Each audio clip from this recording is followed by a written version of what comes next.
अगर हम इस कंट्री को as a supply chain country देखते हैं तो पोटेंशियल हर गली में नज़र आएगा आपको। लोग डिजिटली पे करना शुरू करें, लोगों की आसानियाँ आना शुरू हो जाए। एडाप्शन के लिए हमारे पास एक्सेप्टेंस है और कहीं ना कहीं विल भी है।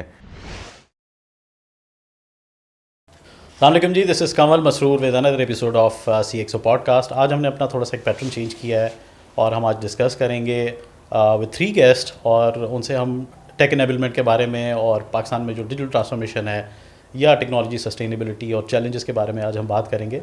And the 3 are the member of CXOs और बहुत अच्छे मेरे क्लोज दोस्त भी हैं। मैं इनका इंट्रोडक्शन दे देता हूँ। तो one is Faraz Javed and he is heading Nifty पे। Another one is Shahidullah Raza Saab. He's the CIO of National Foods and Iftikhar Arif, Group CIO MNP. Assalamu alaikum जी। वालेकुम सलाम। तीनों के साथ सलाम। कैसे हैं? ठीक ठाक है। तो थैंक यू सो मच, आप लोगों ने आज बिजी शेड्यूल में से अपना टाइम निकाला। Thank you for having us. आपने इनवाइट को कबूल किया। मैं चाह ये रहा था कि आप लोग काफ़ी इन टर्म्स ऑफ टेक्नोलॉजी में हैवी वेट्स हैं और आप तीनों का जो ट्रियो है वो इतना स्ट्रॉन्ग है कि हम चाह रहे थे कि आपसे ज़रा डिफरेंट चीज़ों पे डिटेल में ज़रा बात करें, जो बीइंग वेरी कैजुअल। सो इफ्तिखार, आपका क्योंकि बैकग्राउंड ज़्यादा डिस्ट्रीब्यूशन से और लॉजिस्टिक्स, MNP एक one of the largest logistic company है। साथ साथ में आई थिंक फार्मा का भी आपके पास आई गेस थोड़ा बहुत बैकग्राउंड होगा, पोर्टफोलियो होगा। एंड शाहदुल्ला रज़ा साहब जो है वो नेशनल फूड्स, एक बड़ी one of the largest FMCG organisation. And then निफ्ट जो है वो फिनटेक्स एंड बैंकिंग में आपका काफ़ी अच्छा होल्ड है। तो हम आज बड़ा डाइवर्सिफाइड डिस्कशन करेंगे आप तीनों के साथ और डिफरेंट हमें चैलेंजेस का पता चलेगा कि पाकिस्तान ऑब्वियसली हम कहते हैं कि एक इमर्जिंग मुल्क है in terms of IT and technology. तो वी हैव 2 फेजेस ऑब्वियसली, क्योंकि एक हमारा वो है जिसमें IT एंड सॉफ्टवेयर कंपनीज जो हैं वो अपना एक रोल प्ले कर रही हैं, they are building software services and products. I am sorry. इसी तरह ऑब्वियसली आप लोग यहाँ पे बहुत सारी IT एंड टेक कंपनीज़ के साथ काम कर रहे होंगे, उनके साथ आप डिफरेंट सॉल्यूशंस ले रहे हैं, from ERP to small models, all these thing. तो हम उस पर वन बाय वन आपसे बात करेंगे। फिर आप ऑब्वियसली एक कॉर्पोरेट के अंदर एक एडेप्टेबिलिटी होती है कि आप डिजिटल ट्रांसफॉर्मेशन ला रहे हैं विद अंडरस्टैंडिंग ऑफ, आपको एक ग्लोबल एक्सपोजर मिलता है। तो आई गेस मैं इफ्तिखार आपसे स्टार्ट लेता हूँ कि अभी तो मेरे ख्याल में हम लोग एक थोड़ा सा एक वेग डिस्कशन को स्टार्ट करेंगे एंड देन इसको हम नैरो डाउन करते जाएंगे। तो ओवरऑल आप क्योंकि पाकिस्तान का लैंडस्केप देख रहे हैं, लॉजिस्टिक कंपनीज़ बहुत सारी खुली दरमियान में, स्पेशली कोविड के टाइम पे, एंड देन फिर वो श्रिंक डाउन हुई, कुछ बंद हो गई, कुछ स्टार्टअप्स थे, बहुत सारी चीज़ें थी। तो आपके पास एक डिफरेंट लेवल ऑफ अंडरस्टैंडिंग है बिकॉज उस टाइम पे आपने ग्रो किया एंड देन उसको आपने सस्टेन किया, फिर आप लोगों ने डिफरेंट वेंचर्स भी आपने लॉन्च किए हैं, फिर और भी बहुत सारी आप चीज़ों में हैं। आप कैसे देख रहे हैं ओवरऑल इस IT एंड टेक्नोलॉजी सेक्टर को? फिर आपका ये एक छोटा सा एक जर्नी अभी जो आपने स्टार्ट किया है, फिर मल्टीपल थिंग्स, उस पर ज़रा आप थोड़ा सा डालें रोशनी। थैंक यू कमल। पहले तो यार हमें एक चीज़ को अंडरस्टैंड करना पड़ेगा कि Pakistan is a supply chain country. बहुत सारे लोग जो हैं वो डिफरेंट साइलोज़ में बात कर रहे होते हैं, ई-कॉमर्स के हवाले से, स्टार्टअप के हवाले से, लेकिन सबसे इंपॉर्टेंट चीज़ है जो आपकी हेरिटेज और रूट है ना, उसको सबसे नज़र में रखना ज़रूरी है। अच्छा। अगर हम इस कंट्री को as a supply chain country देखते हैं तो पोटेंशियल हर गली में नज़र आएगा आपको। सबसे इंपॉर्टेंट चीज़ तो ये है क्योंकि एक सप्लाई चेन नेटवर्क है। ये इसको ज़रा ब्रीफ करेंगे हम कैसे इसको सप्लाई चेन कंट्री कह सकते हैं? ओके, देखें, पहले शायद बताना मुश्किल था, अब हमारे पास एक बड़ी अच्छी एग्जाम्पल है CPEC की। ठीक है। अगर आप देखें ग्लोबल फोरम के ऊपर तो CPEC की एक अपनी एसेंस है और CPEC is all about supply chain, connecting different countries. और वो कर क्या रही है कि वो आप ही की कंट्री से आपकी गुड्स या अदर गुड्स को आपके चैनल से राउट कर रही है। ओके।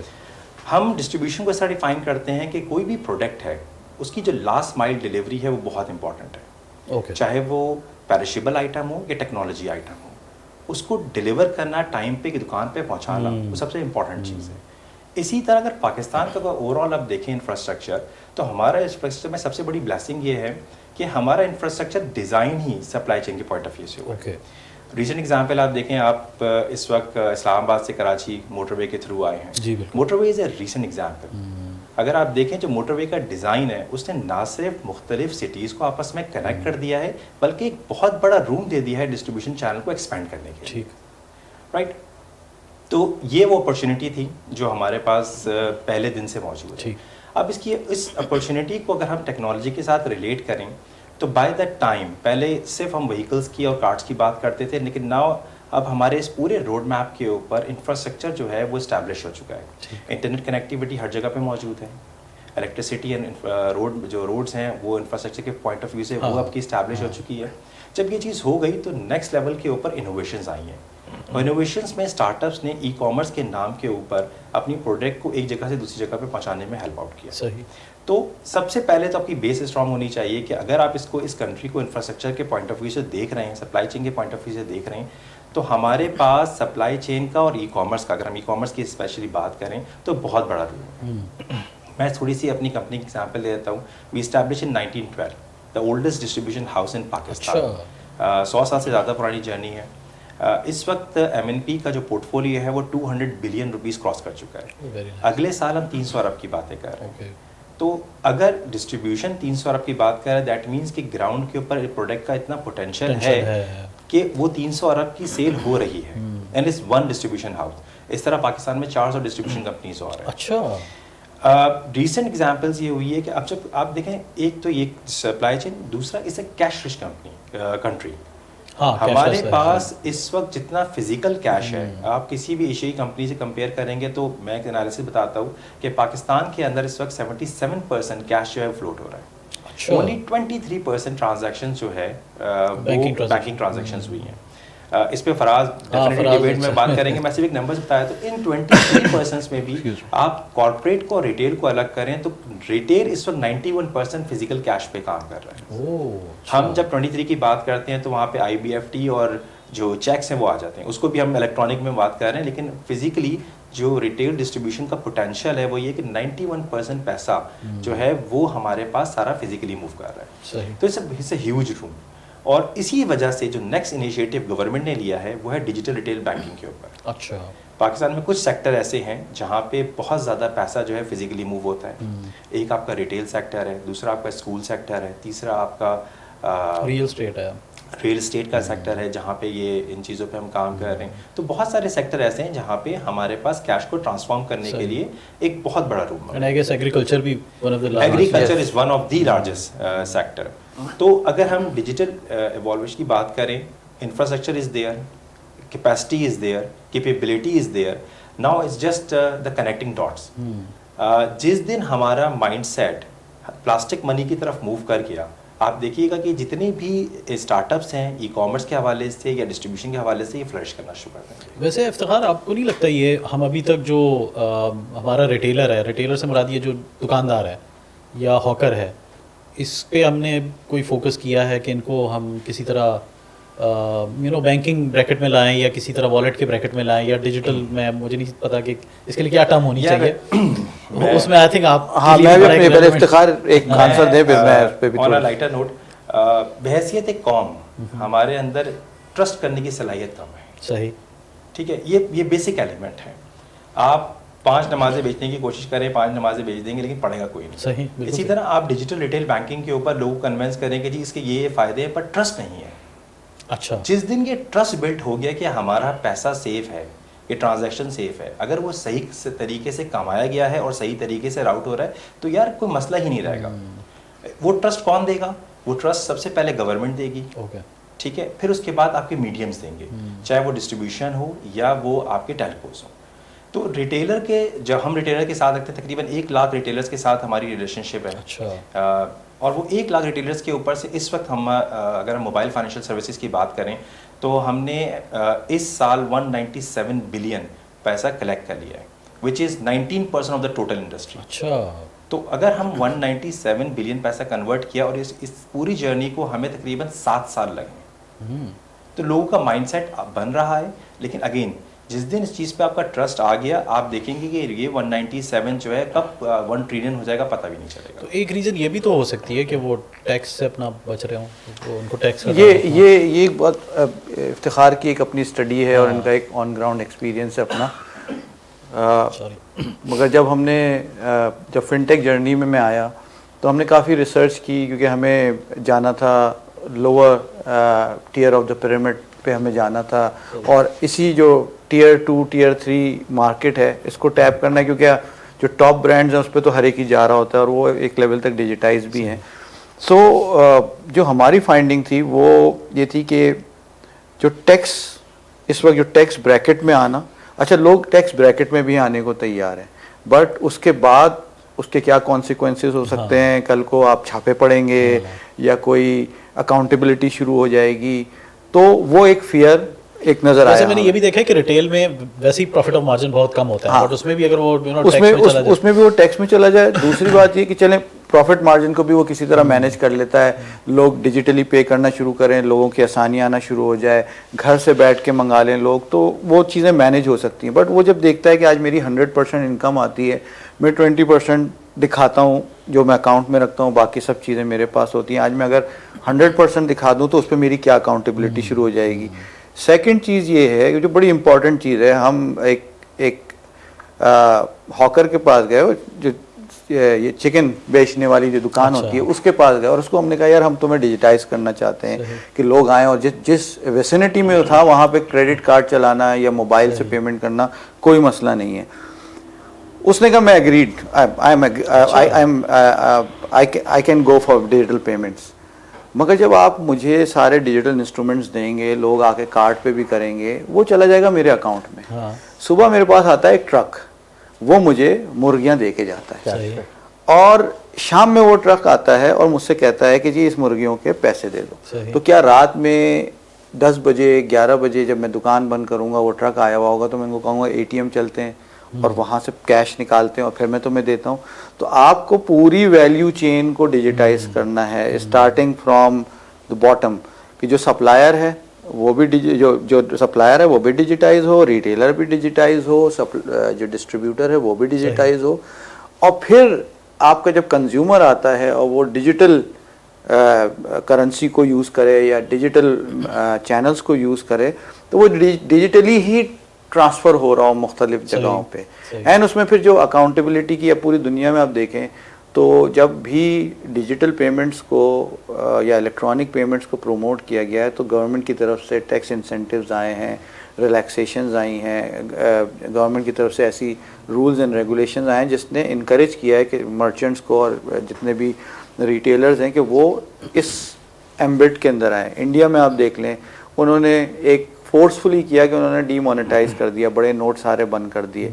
अब जब बड़े नोट सारे बंद हो गए हैं तो उसको पैसा कहाँ लेके जाना है, उसको फिर अब बैंक्स में डालना है अपना पैसा। अच्छा, कि ये चैलेंज फेस होता है कि जैसे एक होता है ना वो हलाल हराम का भी होता है, बैंक के साथ में काम करूंगा तो नहीं, अब हलाल हराम का एक फैक्टर होगा, अकाउंट से वो फिर भी किसी हद तक वो भी है, प्लस मीज़ान बैंक, मतलब मेरे ख्याल से मैं आपको मतलब पॉडकास्ट में शायद नाम लेना, बट अब सारे बैंक आ रहे हैं क्योंकि जो एक प्रेसिडेंस सेट की वो मीज़ान बैंक ने की। सही। अच्छा, रिटेलर्स का माइंडसेट एक इस्लामिक शरिया अकाउंट अगर हो जाता तो काफ़ी रिलैक्स हो जाता, तो उस तरफ बहुत सारे रिटेलर्स और बिजनेस के लोग तो एक दुकानदार जो पढ़ा लिखा नहीं है उसके लिए फिर ये भी एक चैलेंज होगा कि उसको फाइलर भी बनना है, उसको फाइलर भी बनना है। अब ये सारे वो इंसेंटिव है ना जी। सॉरी मैं आपकी बात काट रहा हूँ। देखिए अगेन ये स्टडी की बात है कि हम पिछले कोई 3 सालों से इन चीज़ों पे काम कर रहे हैं। मैं फराज की बात से काफ़ी हद तक एग्री करता हूँ।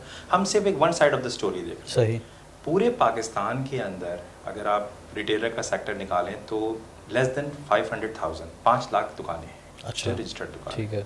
ठीक है as compare to the 2.5 crore की आवाम। ओके। ठीक, आपका फोकस उन 5 लाख दुकानों पर है। अगर हम उसमें से बात करें तो उसमें से भी बहुत हद तक अगर आप नीचे ले जाएं तो 2.5 लाख दुकानें ऐसी होती हैं जो पोटेंशियल बिजनेस दे रही होती है। ठीक है। मैं करियाना स्टोर को मैं मुर्गी वाले को, अंडे वाले को माइनस कर रहा हूँ, हॉकर्स को माइनस कर रहा हूँ, मैं 2.5 लाख की बात कर रहा हूँ। हमारा फोकस उस तरह है। जनरल ट्रेड उनका सबसे बड़ा चैलेंज क्या है? They are convinced with the banking sector, उनको कोई मसला नहीं है, वो अपना पैसा उठाना चाहते हैं क्योंकि उनके लिए बहुत बड़ा ईज है। जो लॉ एंड ऑर्डर सिचुएशन है पाकिस्तान की, फिजिकल कैश लेके चलना ही सबसे बड़ा रिस्क है। और दुकानदारों के पास तो हर तरह की थ्रेट्स अवेलेबल है, पर्चियाँ आ जाती हैं, भाई लोग आ जाते हैं, ये आ जाते हैं, तो फिजिकल कैश में वो सबसे बड़ी थ्रेट रखते हैं। उनके लिए तो बहुत बड़ी कन्वीनियंस है कि उनका कैश जमा हो, कोई बंदा आए वो कैश उठाए और लेके चला जाए। सही। ये इस चीज के ऊपर हम दुकानदारों की बात भी तो अज़ाब है क्योंकि टैक्स देना चाहते हैं यार वो, क्योंकि टैक्स वो आगे से लेते हैं, टैक्स देना चाहते हैं। बहुत सारे लोग ऐसे हैं वो टैक्स के चक्कर में नहीं पड़ते क्योंकि वो एक सही काम कर रहे हैं। पर आज की बात बिल्कुल सेकंड है कि यार वो जो फिजिकल पैसा मांग रहा है उसे कैसे कन्वर्ट करें।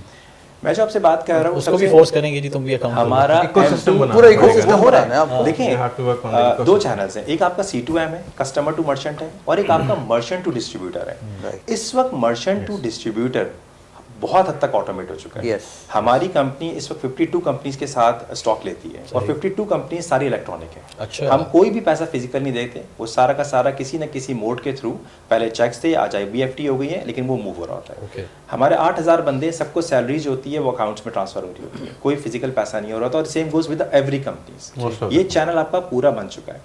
प्रॉब्लम क्या है, वो जो C2M है, जो कस्टमर, हम जैसे पढ़े लिखे लोग हैं, हम नहीं चाहते अपने क्रेडिट कार्ड को यूज़ करना। हाँ। हम दुकान पे जाके अपनी फिजिकल मनी को यूज़ कर रहे होते हैं। जब अच्छा, उसमें भी चैलेंजेस हैं। आप कभी किसी, अगर पाकिस्तान के अंदर जो गवर्नमेंट सेक्टर है वो इस बात पे इंकरेज करें जी प्लास्टिक मनी के ऊपर आप टैक्स फ्री कर दें। अभी आप कोई भी इलेक्ट्रॉनिक आइटम देखें, आप एक पिज़्ज़ा खरीदते हैं वो 1000 रुपये का आता है, एक वॉशिंग मशीन खरीदते हैं वो 1 लाख रुपए की आती है, ठीक है। 1000 रुपए के ऊपर आप टैक्स देने में कोई प्रॉब्लम नहीं है, फूड पार्टनर से मंगवा लेते हैं, 13% लगता है, वो 1030 रुपये बनता है, नजर भी नहीं चलता। लेकिन जैसे ही आप 1 लाख रुपए की वॉशिंग मशीन के ऊपर 2% टैक्स की ट्रांजैक्शन करते हैं, क्रेडिट कार्ड की ट्रांजैक्शन करते हैं, वो नजर आना शुरू हो जाता है। अब दुकानदार ये कहते हैं या तो कैश लेकर आ जाओ तो मैं 2% ख़त्म कर दूंगा। हम कहते हैं यार प्लास्टिक मनी कैसे इस्तेमाल करें यार, 2% एक्स्ट्रा देना पड़ेगा, वो सारा डिस्काउंट जो हमने लिया था वो इसमें चला जाएगा। तो POS भी तो चार्ज करता है, मतलब अभी जो POS ये सारे है, ये इंक्लूजन के लिए आपको इंसेंटिवाइज करना पड़ेगा, आइडिया ये है। Yes. अच्छा, तो और जो ये जो इम्पोर्टेंट कस्टमर्स हैं ना, इनके लिए सोचना बहुत इम्पोर्टेंट है। हम इसके लिए स्कीम ज़रूर निकाल रहे हैं, लेकिन हम इसको सिंप्लीफाई नहीं कर रहे। इस्लामाबाद के अंदर आजकल एक स्कीम चली, क्रेडिट कार्ड पे करेंगे तो ज़्यादा डिस्काउंट मिलेगा।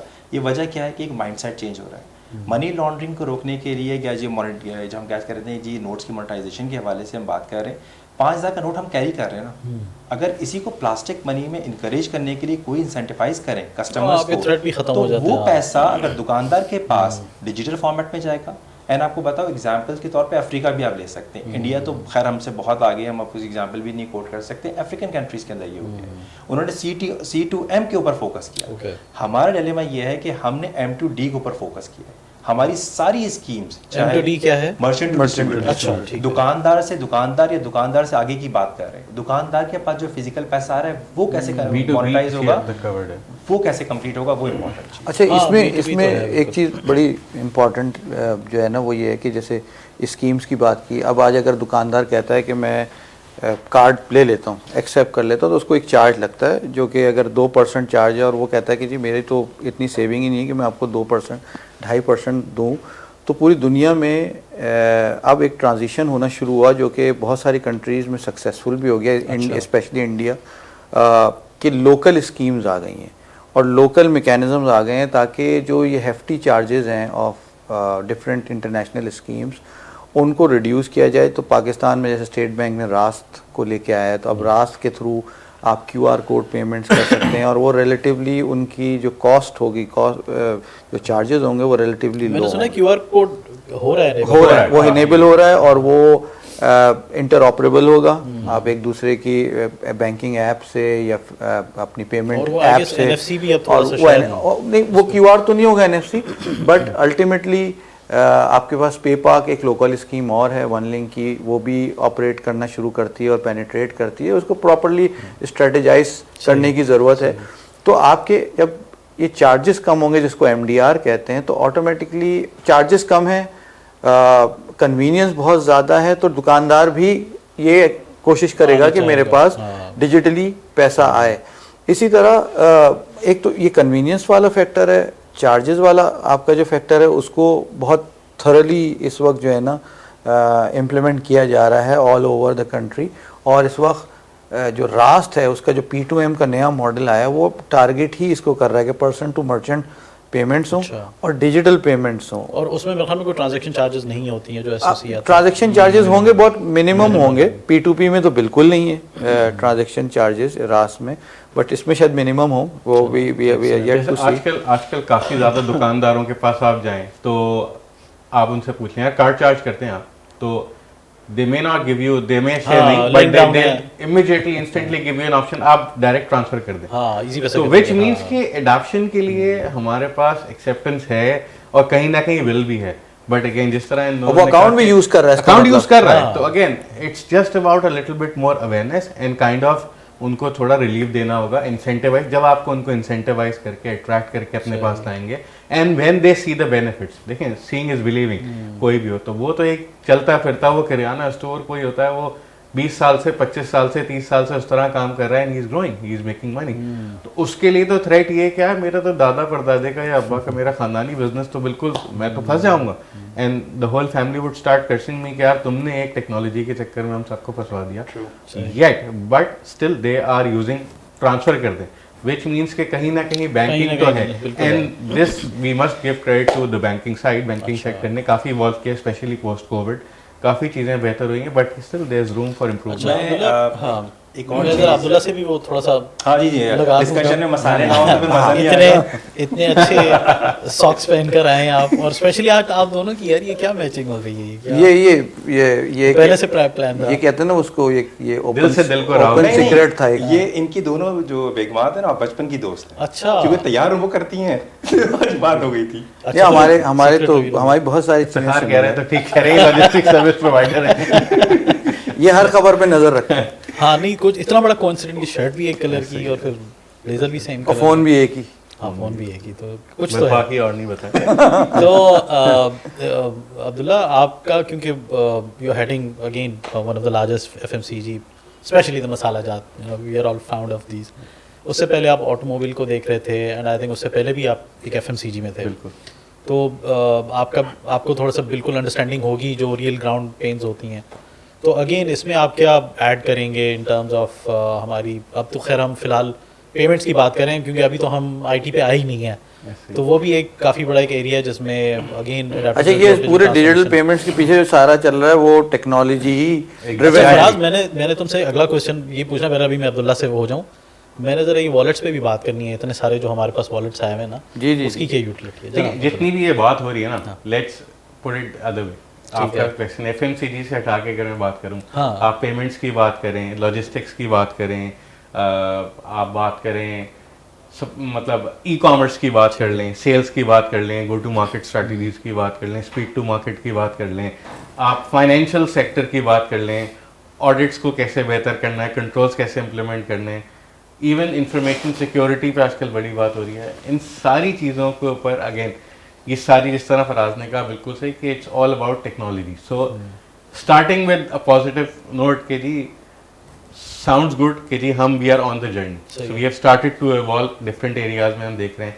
तो अगर आप पेमेंट्स की बात करें तो without naming, but there are other than the conventional banks, अब ऐसे बीच में सर्विस प्रोवाइडर्स हैं जो कि हमें डिस्ट्रीब्यूटर से कलेक्शन करके भी दे रहे हैं, सही है। राइट। तो उसमें हमें क्या होता है, अगेन जो कलेक्शन हमें 2-2, 3-3 दिन पे होती थी, रिमोट एरियाज में होती थी, अब वो हमारे पास स्पीड बेहतर होती जा रही है। तो एफएमसीजी कंपनी के लिए टेक्नोलॉजी पे इन्वेस्ट करना, until and unless we see a benefit, तब तक हमें, we are not a technology company. Okay. हमारा काम है FMCG manufacturing and I mean pushing it to the customer, अपनी कस्टमर की जल्दी पहुंचाएं, टाइमली पहुंचाएं और अपनी डिस्ट्रीब्यूशन तो डेप्थ कहीं पे आपके जो परफॉर्मेंसेस होती है, मिसाल के तौर पे मैन्युफैक्चरिंग में भी तो बिल्कुल। अब आईटी आना शुरू हो गया, एंड बिल्कुल। देन आपकी अगेन इंटरनल जो आपकी सप्लाई चेन है उसके अंदर यू नो अदर दीस बिल्कुल। अब जिस तरह से अभी हमारा नेशनल फूड्स में एक पूरा we have recently embarked on a journey and we are going live initially with a cloud ERP, अच्छा, लेकिन that would be just the back and. उसके साथ साथ हमने प्रोक्योरमेंट और सोर्सिंग के लिए एक सेपरेट टूल्स आ गए हैं,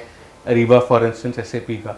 उसके साथ साथ अब हम इंटीग्रेटेड बिजनेस प्लानिंग, तो ये सारा जब हम टेक्नोलॉजी के ऊपर इन्वेस्ट ही इसीलिए करें बिकॉज वी सी हमें जितनी ज़्यादा क्लैरिटी आएगी, विजिबिलिटी आएगी, डेटा और एक अच्छी फॉर्म में, ऐसी फॉर्म में अवेलेबल हो जिसमें कि हम डिसीजंस क्विकली ले सकें। तो इन जनरल अगर मैं बात करूं तो हमारे पास काफ़ी इन्वेस्टमेंट हो गई है और हो रही है, लेकिन अभी भी टेक्नोलॉजी के हिसाब से we are not still data driven organisation हमारे पास नहीं है। हाँ तो मैं भी सही यही है। पूछ रहा हूँ ना कि क्या इस तरह होता है कि बहुत सारी ऑर्गेनाइजेशन ERP लगा के कहते हैं कि जी हमने डिजिटल ट्रांसफॉर्मेशन का फ्लैग जो है वो लगा दिया है। कहते थे, अब नहीं कहते। अच्छा, कहते थे लेकिन कोविड अब के टाइम में अंदाजा, तो ये भी हाँ। होता था, जूम लगा दिया हमने, जी हम तो डिजिटल ट्रांसफॉर्मेशन हो गई, टीम्स हाँ। और ऑनलाइन हमने बातचीत मीटिंग शुरू कर दी है, we have started to work from home. तो वो आहिस्ता आहिस्ता चीज़ें बेहतर हो रही हैं, हमें जैसे जैसे पता चल रहा है, तो हमें पता चलता है कि जब तक हम डेटा हमारे पास है, हमारे पास, और आज से नहीं, फिर Aahista Aahista realisation, machine learning की बात करते हैं। मैं एक कोर्स अभी करा रहा था, वहाँ पे सारे चार्ट अकाउंटेंट्स ही थे, तो उनसे मैंने पूछा आपने मशीन लर्निंग किस किस ने यूज़ किया,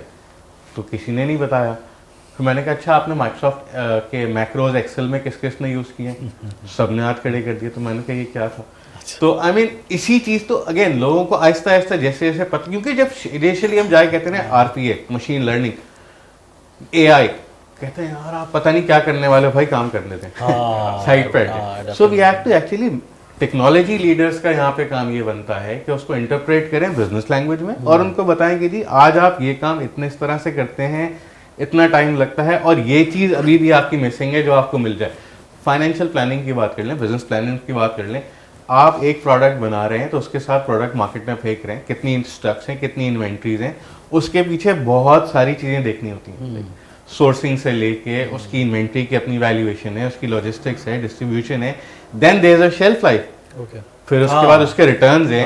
तो पूरा प्रोसेस तो है। वो सारी चीज़ों पे अगर हमारे पास जितना अच्छा डेटा होगा तो अब आहिस्ता आहिस्ता हमें पता चल रहा है कि यार ERPs हम करते थे, अब इससे बात आगे बढ़ गई है। तो अब क्या आ गया, उसमें एनालिटिक्स आने शुरू हो गए, डैशबोर्डिंग। तो कोई कंज्यूमर बिहेवियर की तरफ भी कोई प्लानिंग है? बिल्कुल बिल्कुल। जिस तरह से आज से पहले हम CRM समझते थे, हमने एक सेकेंडरी सेल्स का सिस्टम लगा लिया तो वो CRM हो गया। अब CRM प्रॉपर बड़े जो इंटरनेशनल टूल्स हैं वो भी हम लोकली आ रहे हैं, लोकली भी आहिस्ता आहिस्ता। लेकिन अभी भी हाँ, इस पूरी कहानी में एक बात ये कि भी स्टिल पाकिस्तान में अगर हम देखें इन हाउस प्रोडक्ट्स हमारी इतनी नहीं है। That is the reason we are still relying on the products coming off the shelf, Pakistan से बाहर की जो प्रोडक्ट्स आ रही हैं। बट यस यू राइट कि अब हम वो पूरा सर्कल देखते हैं जिसमें CRM के अलावा CXM वाली साइड पे भी लोग, तो कस्टमर एक्सपीरियंस वाली साइड भी लोग देख रहे हैं कि CRM में तो कंप्लेंट्स आ रही हैं चीज़ें, लेकिन अब वो जाके देख रहे हैं कि जी सोशल लिसनिंग कर रहे हैं, राइट? उनको वैसे सॉरी मैं आपकी बात काट रहा हूँ, ये आप तीनों के लिए वो है। हमारे पास मुझे नहीं लगता कि हम कस्टमर्स का डाटा पे कभी अभी फोकस भी कर रहे हैं। अच्छा, Especially retail side. Industry to industry industry बिल्कुल वेरी करता है। मैं अगर आपको अपनी इंडस्ट्री की बात करूँ तो अगर आप कस्टमर का डेटा और बिहेवियर चेक ही नहीं करेंगे तो आप एक अच्छी डिस्ट्रीब्यूशन हाउस बनेंगे। हाँ, लाइकवाइज अगर हम नहीं कर रहे स्टोर में जा रहा हूँ, मैं check उठा नहीं रहा कर रहे हूँ, उनके पास मेरा डाटा ही नहीं बड़े है। सिंपल से एग्जांपल है, कोई भी गर्मी के महीने में पॉन्ड्स के ऊपर इन्वेस्टमेंट नहीं करेगा। अच्छा ऐसा नहीं कि पॉन्ड्स का वेरिएंट ख़राब है, लेकिन ज़रूरत नहीं है, डिमांड नहीं है। अच्छा, इसी तरह अगर आप शदीद सर्दी में और शदीद गर्मी में मॉसफेल बनाएंगे तो प्रोडक्शन का प्रॉब्लम है, क्योंकि वो बिक्री नहीं है उसने। तो डेटा ही इज़ एवरीथिंग। किस एरिया में कितनी बारिश हो रही है, कितने मच्छर होने, उस हिसाब से मॉसफेल की जो है पेनिट्रेशन है।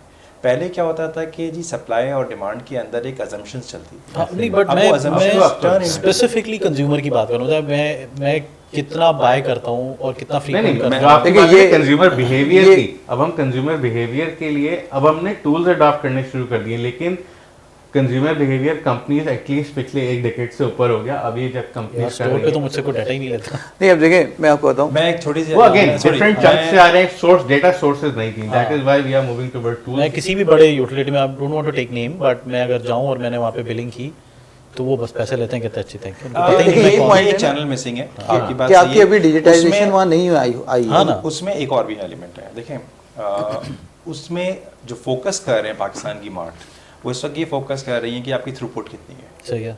ठीक है, कंज्यूमर अपना डेटा देने से रिलक्टेंट है, ठीक है, लेकिन लेकिन अब data उन्होंने क्या protection किया, का भी तो इंसेंटिवाइज उसमें कर लें उसको। हाँ, अब वो क्या मसला वही अब आता है। उन्होंने रॉयल्टी प्रोग्राम स्टार्ट कर सही दिया। है। उन्होंने कहा कि जी आप अपनी जो भी स्लिप है उस स्लिप के ऊपर बहुत सारे ऐसे मार्ट्स हैं जो बड़े मार्ट्स हैं, उन्होंने कहा कि जी आप अपनी स्लिप अगर आपकी 25,000 रुपये से या 10,000 रुपये से ज़्यादा की परचेज है वो आप स्लिप दिखाएं सही है। और रजिस्टर्ड हो जाएं। सही है। तो यानी कस्टमर कंसेंसस के साथ वो बात कर रहे हैं कि जी 10,000 रुपये की आपने परचेज किया है, वो परचेज की स्लिप आप हमें जमा करा दें सही है। और उस पर आपको फिर आपको इंसेंटिव प्लान होगा या आपको एक रॉयल्टी प्रोग्राम में आप जो है इनरोल्ड हो जाए। ठीक।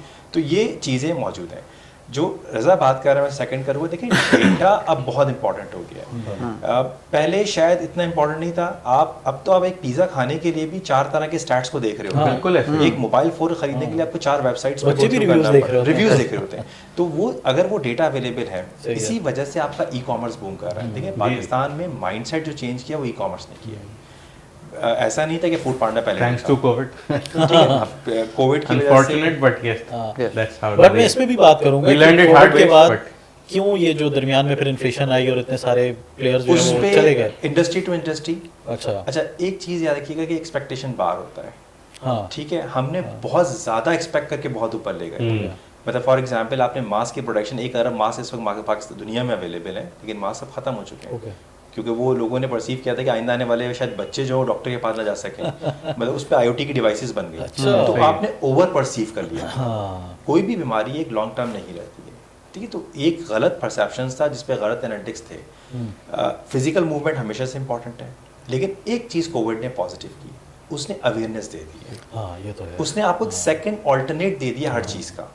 इससे पहले आपने कभी भी नहीं सोचा था कि अगर आपका फैमिली डॉक्टर अवेलेबल नहीं होगा तो लोग डॉक्टर के पास नहीं हाँ, जाते थे। सही, बिल्कुल अब सही आपके है। पास हाँ, option वो एक available trust है build कि- हो गया। कि यार अब मेडिसिन भी और डॉक्टर भी हो जाएगा, लेकिन एज एन ऑल्टरनेट चैनल आप किसी भी सब्स्टिट्यूट को मतलब जो मेन स्ट्रीम है उसको रिप्लेस नहीं कर सकते। अच्छा। लोगों ने ख़वातीन ने बाहर जाना है, कपड़े को हाथ से टच करना है, मोबाइल फ़ोन को हाथ में उठाना है, वो है। लेकिन अब आप ये देखेंगे एक सेकंड ऑल्टरनेट आ गया है। वो सेकंड ऑल्टरनेट ये है कि यार आपके पास इंटरनेट अवेलेबल है। ऐसे ही। तो ये कहना गलत है कि जी ये कम हो गया, ज़्यादा हो गया। आपने अवेयरनेस क्रिएट कर दी, जिस अवेयरनेस को शायद आपको डिकेड्स लगते, वो दिनों के हिसाब से लोगों तक नहीं, पहुंच साल गई। के बात है। और एक सॉरी, डेटा के ऊपर आप जो बात कर रहे हैं कि तो मैं एग्जांपल लेके आपको देता हूँ। आप और किसी भी इतना बड़ा इन्फॉर्मेशन हम गेन कर रहे हैं। आप किसी भी रेस्टोरेंट में जाते हैं, हाँ। वो आपको आखिर में वो देते हैं, रेस्टोरेंट करता है? सजेशन कार्ड देते हाँ, हैं, feedback form मोस्ट देते ऑफ हैं, फीडबैक फॉर्म सजेशन कार्ड के आप बताएं क्या। 95% लोग उसके ऊपर अपना ईमेल एड्रेस और फोन नंबर सही, नहीं डालते। नहीं डालते। हाँ, सही है। agree। तो दिस शोज के अभी लोग अपना डेटा शेयर करने के लिए कितना how open they are to share their data. तो ये भी एक चैलेंज है जो sir, just to incentivize answer one of your अच्छा, questions। challenge- इंसेंटिवाइज एक करते challenge हैं। और- वो वो incentivize- वही देखा इफ्तिखार कह रहे थे। जैसे गारमेंट्स है ना, मैं अगेन नाम नहीं लूंगा, बट उसमें होता है वो डाटा लेते हैं आपसे, नंबर भी आपसे लेते हैं और वो उसको आपको प्रमोशंस भी भेज मैं रहे आपको बताऊं जिस तरह अच्छा, मैं तो खत्म हुआ है प्रमोशन ना, से बचने के लिए डेटा देता नहीं उनको कि यार इतने भाई, SMS आते हैं। मैं वो वो promotions ब्रांड्स को नहीं कहूंगा use ये ऐसा एक चीज़ आपको मैं बताऊं कि ये डिक्लाइन आप बहुत तेज़ी से आप देखेंगे, ऑब्जर्व करेंगे कि दोबारा से स्टार्ट हो जाएगा किस चीज़ का? Data sharing. डेटा शेयरिंग का एक ट्रस्ट बना था, एक चीज़ बनी थी, लोगों ने एक अवेयरनेस क्रिएट की थी, अपना डेटा शेयर करना शुरू किया था। अनफॉर्चुनेटली आजकल जो साइबर क्राइम स्टार्ट हो गए, हाँ। आप दोबारा से बैक टू स्क्वायर वन की तरफ जा रहे हैं। अभी इतने केसेस रिपोर्ट होना शुरू हो गए हैं कि लोगों ने, बल्कि कंपनीज के अंदर अब बाकायदा इन चीज़ों पे ट्रेनिंग स्टार्ट हो गई है कि यार आपने कौन सा डेटा शेयर करना है, कौन सा नहीं जी, करना जी। है। देखिए हमारे यहाँ पे स्टार्टअप्स के साथ सबसे बड़ा एक डिलेमा ये हुआ कि उन्होंने बहुत अच्छी प्रोडक्ट बनाई पर सिक्योर नहीं बनाई। सिक्योरिटी के ऊपर कोई बैकएंड था ना, उसके ऊपर लोगों ने फोकस ही नहीं किया। अब उनकी गलती नहीं थी, उनको जो ट्रेनिंग नहीं थी। जो आपने एक सवाल स्टार्टिंग में किया था कि जी स्टार्टअप्स फेल क्यों हो जाते हैं। स्टार्टअप इसलिए फेल हो जाते हैं कि उनका होमवर्क नहीं है, और इसलिए होमवर्क नहीं है कि उनको ट्रेन करने वाले, गाइड करने वाले लोग नहीं है। अच्छा, ठीक है, इस पे बहुत लंबी बगैर बहस- prepare- अच्छा, हाँ, इसमें बगैर इसमें ये मैं separate थोड़ा हो सा जाएगा, लेकिन ये इसमें अपना वो तो हम बात फीडबैक ये कर दूंगा। रहे हैं कि अभी जो साइबर क्राइम की वजह से अब ये देखें ना, हमें डेटा की जो, अच्छा एक तो ये कि पाकिस्तान के अंदर अनफॉर्चुनेटली डेटा प्रोटेक्शन बिल वो पास ही नहीं हो सका। हमें आज तक ये नहीं पता चल सका कौन सा डेटा कहाँ पे शो करना है, कहाँ पे किसी को के साथ शेयर करना है। ठीक है, आपके पास CNIC और मोबाइल नंबर, ये दो की एरियाज हैं, दो की एलिमेंट्स हैं जिस पे आपकी सारी मार्केटिंग हो रही है। सही। पूरा स्टार्टअप, सारा ई-कॉमर्स चैनल खड़ा इन दो चीज़ों के ऊपर है। क्या ये सिक्योर है?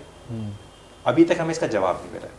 अब लोगों ने डर के मारे अपने ईमेल एड्रेस तो बहुत की बात है, लेकिन मोबाइल नंबर CNIC देना छोड़ दिया। बिल्कुल ऐसे ही। तो ये एक अभी आप ये देखेंगे ना कि हमारा ट्रेंड बढ़ता है, बूम पे आते हैं, अवेयरनेस क्रिएट होती है, लेकिन जो थ्रेट है ना, उस थ्रेट को हम जो है फोर्स ही नहीं कर पा रहे। अब वो थ्रेट आ गई है मार्केट में, ये जो साइबर थ्रेट के नाम से आई मैं है। एग्री करता हूँ। मैं एक छोटी सी एग्जांपल दूँ और इसलिए मैं गिला भी करूँगा, स्पेशली लॉजिस्टिक कंपनी से। तो मेरे को कोरियर्स वगैरह आते हैं या हम कभी ऑनलाइन रहे होंगे, मेरे बच्चे भी यही होते हैं कि फिर मेरे नाम पे ही कर रहे होते हैं, बिकॉज मैंने अभी अलाउ नहीं किया होगा अपनी इन्फॉर्मेशन दें। और आपको पता है मेरा नाम कमल मसरूर है, तो फिर मुझे मैसेजेस आते हैं दोस्ती करेंगी तो ये वाला एक एलिमेंट है आई गेस के ये इन्फॉर्मेशन आपकी जाती है और फिर वही लॉजिस्टिक्स वाले जो नंबर बांट रहे होते आप हैं, बैलेंस कमल का तो नंबर नहीं मिल पहले गया। ही बता। है, अच्छा आइडिया दिया वैसे, बैलेंस करवाना शुरू कर दें। अच्छा, इसमें ना, अच्छा फराज का थोड़ा सा हाँ, इसमें आई एग्री विद इफ्तिखार के सिक्योरिटी का एक बहुत बड़ा फैक्टर है। हाँ। और पहले लोगों के पास भी अवेयरनेस नहीं थी, इंस्टीट्यूशंस भी बड़े रिलैक्स थे क्योंकि कोई साइबर अटैक नहीं हो रहे थे। बट अभी रिसेंट टाइम्स में जो अटैक्स हुए हैं और बड़ी बड़ी ऑर्गेनाइजेशंस हाँ, पे हुए हैं, और उसके बड़े बाद regular होते हैं। और तो उस पर ऑर्गेनाइजेशंस में भी एक अवेयरनेस आई है और रियलाइजेशन आई है। क्योंकि होता ये है कि बिजनेस साइड के लोग, टेक्नोलॉजी साइड के लोग, नॉर्मली क्या होता है कि they are very fast pace, तो काम करना है, बिजनेस चला देना है, पैसा आना शुरू हो जाना चाहिए, सिक्योरिटी सबसे लीस्ट हाँ। वो होता है, जब आएगी इंपॉर्टेंस होती है, देखेंगे। जब आएगी तो देखी जाएगी। लेकिन जब वो आती है और उसके बाद वो आपसे जो कंट्रोल लगवाएंगे, जितना खर्चा आपने 5 साल में नहीं किया होगा वो आपसे हो सकता है 2 महीने 4 महीने में हो जाए। तो ये अवेयरनेस अब बढ़ रही है, तो लोग ये कंट्रोल्स लगा रहे हैं। इसके साथ साथ कि ये अवेयरनेस बढ़ रही है, अब जब ये अवेयरनेस मार्केट में भी आएगी, लोगों तक भी पहुंचेगी कि आपके जो इंस्टीट्यूशंस हैं या जहां आप डेटा दे रहे हैं वो सेफ़ हैं, सिक्योर हैं, your data is safe and secure. अगर हमारा आई होप कि ये डेटा प्रोटेक्शन बिल भी आ जाए तो लोगों को उसकी भी अवेयरनेस हो। अवेयरनेस होना बहुत ज़रूरी है। डेटा प्रोटेक्शन का आइडिया है आपको? जी जी, बिल्कुल है, ड्राफ्ट का आइडिया भी है, उस पर थोड़ा बहुत हमने हाँ सेशन भी और अटेंड भी किया था और उस पर अपनी इनपुट भी हम सब ने दी है। बट हम चाहते हैं कि वो आए और वो लोगों तक पहुंचे, वो आके सिर्फ हम कॉर्पोरेट वालों के पास ना आ जाए और हम उसको पॉलिसीज ना बना दें। It should go to the masses. And one of the suggestions was basically to create awareness in masses ताकि उन्हें ये पता हो कितना डेटा शेयर करना है। That's very important. मैं इसको अच्छा, ऑन अ लाइटर नोट एक बात कहूँ कि हमारा डेटा प्रोटेक्शन बिल का ऐसा है कि हम लोगों को हेलमेट पहनने की तरफ राग़िब कर रहे हैं। सही है।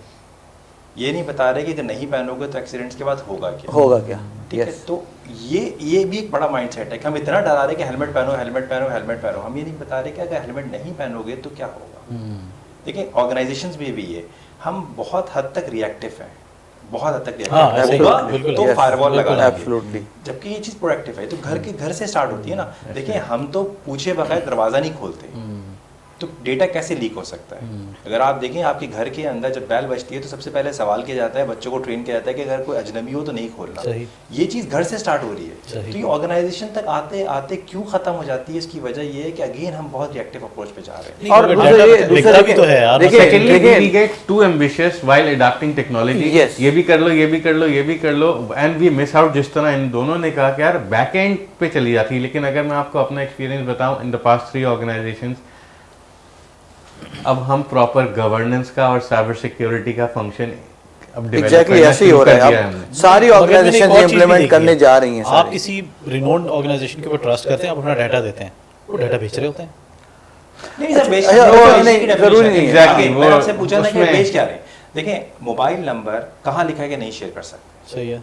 ठीक है। Mobile number exactly you have to draw the lines. आप मोबाइल नंबर शेयर करते हैं, मोबाइल नंबर इज उस मार्केटिंग। दिन लिंक नहीं शेयर किया था हमारे ग्रुप में किसी ने, हाँ, मोबाइल नंबर exactly। डाले, आप उसका CNIC नंबर भी मिल रहा है, गवर्नमेंट की वेबसाइट है Yes। और उस पे उसका एड्रेस भी आ रहा है। नहीं तो आप आज मैं उसको अगर थोड़ा बहुत positive- सारी गवर्नमेंट ऑर्गेनाइजेशंस में ऐसा है, आप FBR की साइट पे हाँ, जाएं, आप API उनसे शेयर हाँ, करा एज एन ऑर्गेनाइजेशन। प्राइमरीली आपको मिल गया, बस बात खत्म। अच्छा उसमें मुझे बताया ना कि उससे अगर आप किसी से मोबाइल नंबर मिल जाता है तो सिवाय इसके कमल से दोस्ती हो जाए। हाँ नहीं, CNIC भी तो मिल रहा है ना, CNIC नंबर मिला, घर का एड्रेस भी आ रहा था उसमें।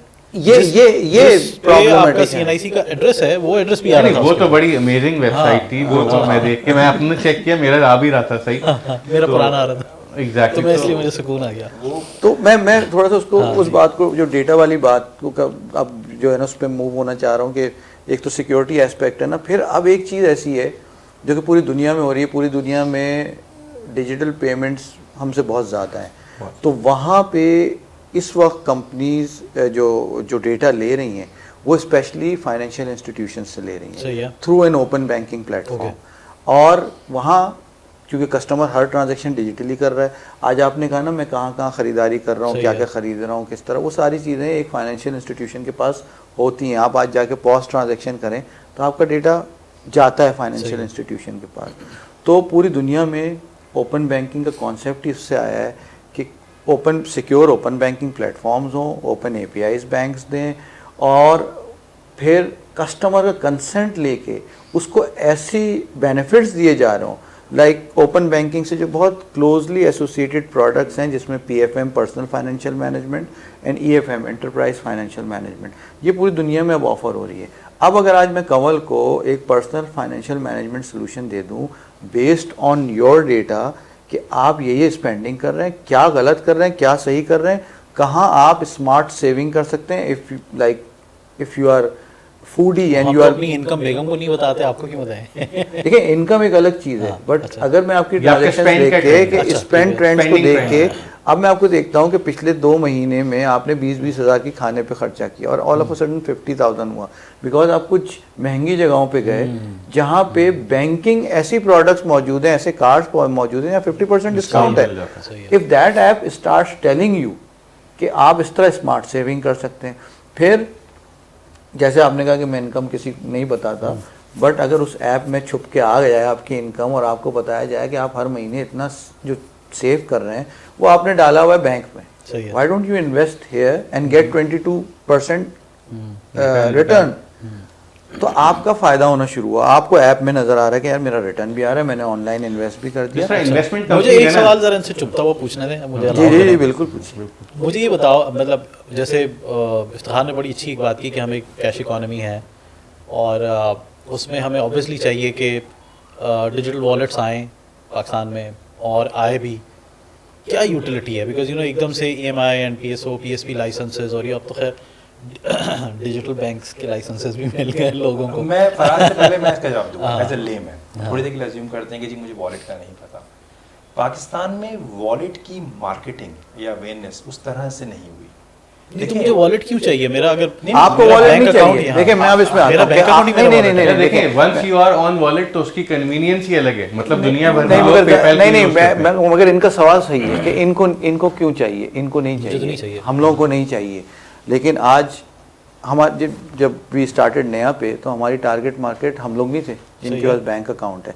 ठीक है, वो एक लेवल पे इस तरह थे कि आपकी वो बैंकिंग ऐप में शायद वो फैसिलिटीज उस वक्त नहीं थी जो नया पे में आ गई। फिर सादा पे ने जो फ्रीलांसर्स के लिए आसानी पैदा की, वो बैंकिंग में नहीं थी। अब बैंकिंग भी डिजिटल प्लेटफॉर्म्स उनके अच्छे होते जा रहे हैं।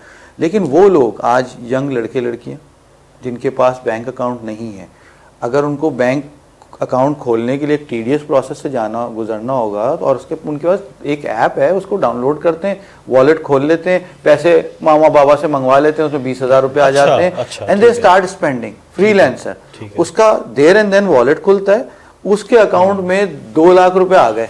अब उससे वो अच्छा, और इंस्टेंटली उसको वर्चुअल डेबिट कार्ड मिल गया, फिर उसका 1-2 दिन बाद फिजिकल कार्ड आ गया। अब वो फुली इनेबल्ड है डिजिटल ट्रांजैक्शन। अच्छा, यंग जनरेशन जितनी है ये हम लोगों की तरह मार्केट में जाने की शौकीन नहीं है। ये ऑनलाइन शॉपिंग कर लेंगे, घर पर खाना फूड में। तो जो टारगेट मार्केट है ना इन वॉलेट प्लेयर्स की, वो ये यंग जनरेशन। अब हाउस वाइफ्स हैं, हाउस वाइफ के अकाउंट ही नहीं होता, मियाँ का ही अकाउंट चल रहा होता है, मियाँ का ही कार्ड चल रहा होता है। मैंने अपनी वाइफ का फिर मैं क्या लैक ऑफ मार्केटिंग है? नहीं, ऐसे दूसरी चीज नहीं, जैसे टारगेटेड मार्केटिंग, कुछ लोग हैं targeted marketing. like me, I avoid using my credit cards and my debit cards on her every e-commerce platform. तो अगर इन दिस केस अगर मेरे पास ये है जिसमें कि अब तो ऑल्दो के डेबिट कार्ड्स पे आप कैप लगवा सकते हैं बैकएंड पे, लेकिन ऐसा देखा गया है कि क्रेडिट कार्ड और डेबिट कार्ड की लिमिट एक्सीड होकर फ्रॉड हो जाए। अब्दुल्ला, आप कैप जो है कैसे लगाते हैं? एग्जैक्टली, तो उस कैप में एक तरीका ये है कि मैं अब वॉलेट में कैप कैसे लगाते हैं? इन्होंने कहा मैं कैप लगवा सकता हूँ, हाँ, may be he will call someone और ये वो। That's right. बट अगर आप इन ऐप्स में जाते हैं, वही कंट्रोल है आपके पास। Exactly. और आज मैंने अपना जो जितनी भी ऑनलाइन सब्सक्रिप्शन है सब जगह नया पे का वर्चुअल कार्ड मेरा That's लगा it. हुआ है। तो ना आपका वो एक वर्चुअल limited कार्ड गुम exposure होना है है, ना कुछ होना है, और उसमें एक्सपोजर बहुत कम है। आपका जरा यस इफ्तिखार का फीडबैक लें। देखें, अच्छा हम लोग चूंकि कोरियर में भी है, मैं आपको कोरियर की एक सबसे बड़ा चैलेंज और एक अपॉर्चुनिटी बता दूं। इस वक्त अपॉर्चुनिटी का ये हाल है कि COD payments, cash on delivery. अच्छा, कैश ऑन डिलीवरी एक मोड है, हमने बेसिकली कॉमर्स को COD कहना शुरू कर सही है, दिया। हाँ सही है। उसकी वजह ये हुई कि आप 90% 90% वो COD कहते हैं। उसकी वजह ये है कि आप पाकिस्तान में पोटेंशियल का ये हाल है कि लास्ट ईयर दराज ने जो सबसे बड़ी सेल की, मैं दराज की एग्जांपल ले रहा हूँ, हालांकि ई-कॉमर्स की जो डिलीवरीज हुई हैं, सिंध में एक ऐसी जगह है जहाँ का शायद बहुत से लोगों ने नाम ना सुना हो, और वहाँ पे पूरे सिंध का सबसे बड़ा जो अगर मैं कहूँ डिस्पैचेस हुई हैं उस एरिया में हुई है, दैट्स उमरकोट। अच्छा, यस, ठीक है जी, उमरकोट। उमरकोट का नाम बहुत छोटा सा एक टाउन है, बहुत छोटा सा टाउन है, बॉर्डर के ऊपर है। हमारा ऑफिस था, इत्तेफाक से मेरा जाना हुआ वहाँ पे, तो मैंने पूछा कि यार ये फेक तो नहीं है, बॉर्डर तो नहीं पास हो रहा, स्मगल तो नहीं हो रहा? पहले जहन में बंदे के नेगेटिव ख्याल आते थे। तो पता ही चला कि जी नहीं, वहाँ पे एक्चुअल शिपमेंट्स हो रही हैं, और वहाँ पे COD की डिलीवरी का जो रेट था वो मोर देन 90% था। अच्छा। यानी कि 10% की रिटर्न आप करें तो 90% बहुत हेल्दी पड़ा, बहुत बड़ा साइन है। ठीक ठाक। हमने थोड़ी और रिसर्च की तो ये पता चला कि जी उमरकोट के अंदर ख़वातीन को बाहर निकलने की इजाज़त नहीं है। अच्छा, ठीक है, तो पैसा बहुत है उस एरिया के अंदर। मैं भी जेलम की बात नहीं कर रहा, वो तो बिल्कुल I guess different वो हो जाता है। मैं agriculture, उमरकोट की बात हाँ। कर रहा हूँ। किसी भी रीज़न की वजह से पैसा बहुत है वहाँ पे। तो ख़वातीन ने जब से ये ई-कॉमर्स आया है और मोबाइल फ़ोन्स आए हैं, तो लोगों ने करना ये शुरू किया कि ऑर्डर देना शुरू किए। सही। अब उमरकोट का जो फर्स्ट विजिटिंग पॉइंट था, ये शॉपिंग पॉइंट था, वो हैदराबाद होता है। सही है। और वो ठीक ठाक दूर है, अगर उमरकोट की अगर इंफ्रास्ट्रक्चर देखें तो 4 से 5 घंटे लगते बिल्कुल हैं। है। तो अब ख़वातीन ने क्या करना शुरू किया कि उन्होंने जो भी खाड़ी का या अलकरम का जो भी नया ब्रांड आता है वो वहाँ से ऑर्डर देते हैं, और सबसे ज़्यादा ऑर्डर चल रहे हैं। तो उमरकोट की मैं एग्जांपल इसलिए कोट कर रहा हूँ कि वहाँ पे ये पोटेंशियल कभी देखा नहीं गया। तालीम भी कम है, चीज़ें भी कम है, लेकिन लेकिन अवेयरनेस बहुत ज़्यादा है। ये तो आपकी एक पाकिस्तान के अंदर एक आपको अपॉर्चुनिटी नज़र आ रही है। जो सबसे बड़ा चैलेंज है वो क्या है? पाकिस्तान के अंदर, मैं सिर्फ कराची की बात करूँ तो कराची के अंदर आज भी मेजर पोर्शन जो है वो COD का है। अच्छा। उसके दो मेन रीजंस हैं। एक तो ये कि जिस टाइम पे आपकी डिस्पैचेस होती हैं, ये हमारा रियल एग्जांपल की बात कर रहे हैं, उस टाइम पे ज़्यादातर लोग जो होते हैं ऑफिस में होते हैं और ख़वातीन घर पे होती हैं, और ख़वातीन अपने पास कैश रखती हैं क्योंकि उनके पास क्रेडिट कार्ड का एक्सेस नहीं है। ठीक है, बहुत सारी ख़वातीन के पास क्रेडिट कार्ड का एक्सेस नहीं है। जो बच्चे हैं अंडर 18, उनको इतना मुश्किल प्रोसेस कर दिया गया है अकाउंट बनाने के लिए। मैंने खुद अपनी बेटी का बनाया, वो मेरे अंडर बना। अच्छा। तो मैंने कहा यार, अगर एक बच्ची 12 साल की उम्र से आप उसे मोबाइल बेचने की आप कह रहे हैं कि जी मोबाइल 12 साल का बच्चा मोबाइल यूज़ कर सकता है और कर रहा है, क्योंकि स्कूल के पैंडेमिक के ज़माने में लोगों ने मोबाइल पे स्विच ओवर हो गए, एप्लीकेशन की अवेयरनेस है, तो वो 6 साल वेट करेगा कि उसका NIC बनेगा तो वो जाके अपनी इंडिपेंडेंट अकाउंट बनाएगा। तो बहुत सारे बच्चे जो है ना पीछे हट गए। तो एक वजह तो हमारे पास ये हुई कि जो हमारी अवेयरनेस है, अब उसमें QR कोड, और जब क्रेडिट कार्ड ही नहीं है, जब अवेयरनेस नहीं है, तो लोग 5-5, 6-6 हज़ार रुपए जो है ना घरों पे रखते हैं। ठीक है, या आप सैटरडेज के अंदर बुलवा रहे होते हैं या शाम के वक्त बुलवाते हैं। तो अपॉर्चुनिटी मैंने आपको बताया कि उमरकोट जैसे एरिया के अंदर अगर 90% कैश रिच है, और थ्रेट हमारे पास ये है कि अगर हमने इस एरिया को फोकस नहीं किया तो ये आहिस्ता आहिस्ता ये भी हाथ से चला जाएगा। क्योंकि ये चीज़ बहुत इंपॉर्टेंट है कि हमारी CODs 90% दिन के वक्त होती है और जिनके वक्त में मेल नहीं होते घर में। बिल्कुल सही। तो बैंकिंग सेक्टर के साथ जब भी हमारी डिस्कशन होती है, हम कहते हैं यार हम क्या करें, कहते हैं डिसाइड कि जी QR कोड, टेक्नोलॉजी पे हम बात तो कर रहे हैं, पर टेक्नोलॉजी को ईज कैसे किया जाए। आपने मोबाइल वॉलेट्स के लिए एज रिस्ट्रिक्शन लगा दी है, ठीक है, आपने बैंक अकाउंट खोलने के लिए 18 साल लगा दिया है, तो 18 साल का बच्चा तो गया, वो कहता है ये, मेरी बेटी कहती है बाबा आपको ही सब कुछ पता चलना है तो फिर मैं क्यों ट्रांजैक्शन करूं। सही है। ठीक है, जुवेनाइल अकाउंट के लिए इतनी मेहनत की है, वॉलेट स्मार्ट कार्ड जैसे बन जाते हैं, हाँ, बट एज नहीं बन, मगर वो जुवेनाइल के अंदर आते हैं। 18 साल से पीछे वाले जो बच्चे थे ना, वो पोटेंशियल को आपने इग्नोर मार दिया। हालांकि ये बड़ा अच्छा टाइम है कि इस वक्त आप उनको डाल दें फाइनेंशियल ब्रैकेट में, डाल दें यार, वॉलेट में आसानी पैदा करें। और 60% यूथ है, दिस इज वेयर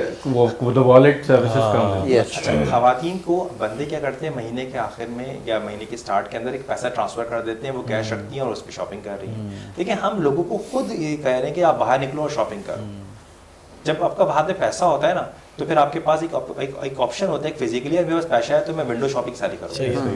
जब आपके पास पैसा नहीं होता, मोबाइल एप्लीकेशन होती है, तो आप कहते हैं अच्छा ये क्रेडिट पे भी आ जाएगी, ये कल भी आ जाएगी, तो चॉइस होती है। हमें माइंडसेट पे काम करने की जरूरत है, पोटेंशियल इज देयर। सही। और एक चीज़ जैसे अपने निफ्ट ईपे में एक्सपीरियंस की कि अगर आपके पास सोल्यूशन सही है तो आज लोग जो हैं वो डेटा भी देने को तैयार हैं और ट्रांजैक्शंस भी करने को तैयार हैं। हमारे निफ्ट ईपे में एक जो बहुत मेजर यूज़ केस है वो अकाउंट बेस्ड पेमेंट्स है। आज स्कूल, कॉलेज, यूनिवर्सिटीज़ में निफ्ट ईपे लगा हुआ है। ई-कॉमर्स प्लेटफॉर्म पे कोई सोच नहीं सकता कि ई-कॉमर्स प्लेटफॉर्म में कार्ड के बगैर अकाउंट भी चलेगा। लोग अपना अकाउंट नंबर और CNIC वहाँ डालते हैं और ट्रांजैक्शन करते हैं। ठीक है, क्योंकि उनको कन्वीनियंस लगती है, उनको ईज़ उसमें नज़र आती है। बहुत से लोग हैं जो क्रेडिट कार्ड यूज़ करने नहीं करते, वो उसको सही नहीं समझते, या वो अपना डेबिट कार्ड, क्रेडिट कार्ड लगाना नहीं चाहते किसी भी ई-कॉमर्स पे। तो एक यूज़ केस है, एक प्रोडक्ट ऐसी आई और उसको लोगों ने यूज़ करना शुरू किया। और वहाँ पे हम क्या डेटा ले रहे हैं, अकाउंट नंबर और CNIC। ऐसे देखें तो यार ये तो बहुत क्रिटिकल डेटा है, बट लोग वहाँ दे रहे हैं। लाखों की ट्रांजैक्शन होती हैं हमारी यूनिवर्सिटीज़ में, जहाँ हमारा सिस्टम लगा हुआ है, उनकी ऑनलाइन वेबसाइट के ऊपर हमारा गेटवे लगा हुआ है। लाखों की ट्रांजैक्शन होती है जो लोग उसके ऊपर करते हैं। ठीक है, उसके कंट्रोल्स लगे हुए हैं, प्रॉपर कंट्रोल्स के साथ है। तो जो अवेयरनेस, ट्रस्ट और अगर सोल्यूशन सही है तो लोग डिजिटल ट्रांजैक्शंस करने में राज़ी हैं, डेटा शेयर करने में भी राज़ी हैं, प्रोवाइडेड कि उनको ट्रस्ट हो। निफ्ट एक ऐसी ऑर्गेनाइजेशन है जिसकी एक लेगेसी है, पिछले 27 ईयर्स से ऑपरेट कर रही है, तो लोगों का एक ट्रस्ट फैक्टर है उसके ऊपर। सो आई वुड से कि ये सारी चीज़ें मिले ना। एक और चीज़ आपको बताऊं कि हम बात करें डिजिटल ट्रांसफॉर्मेशन की, specially in Pakistan digital transformation is all about the mindset. मैं आपको एक ई-कॉमर्स की एग्जांपल देता हूँ। आप इसे डिजिटल ट्रांसफॉर्मेशन में अगर हम जैसे लोगों से बात करेंगे तो हम उसे रेट नहीं करेंगे, पर वो ई-कॉमर्स का एक बड़ा स्टार्टअप बन चुका है। पेशावर में एक बंदे ने एक छोटा सा स्टार्टअप स्टार्ट किया। उसने ये स्टडी ये की कि यार बजाय कि मैं ई-कॉमर्स प्लेटफॉर्म बनाऊँ, उसने एक फ़ोन सर्विस स्टार्ट कर दी। अच्छा, उसका मैं नाम रिकॉल कर लेता हूँ, उस उसकी प्रमोशन ही होगी। लेकिन आपको मैं बताऊँ, पेशावर के अंदर उसकी सिग्निफिकेंट ग्रोथ है। अच्छा उसकी वजह ये हुई, जब मैं पेशावर गया उस बच्चे से मिला तो उसने कहा कि देखें हमने सिर्फ ये रखा है कि मोबाइल नंबर दिया हुआ है और ज़्यादातर लोग वो हैं जो 50 से ऊपर के हैं। ओके वो कपड़ा हाँ। धोने से लेके हाँ। कपड़ा लाने तक के सारे काम कर रहा है।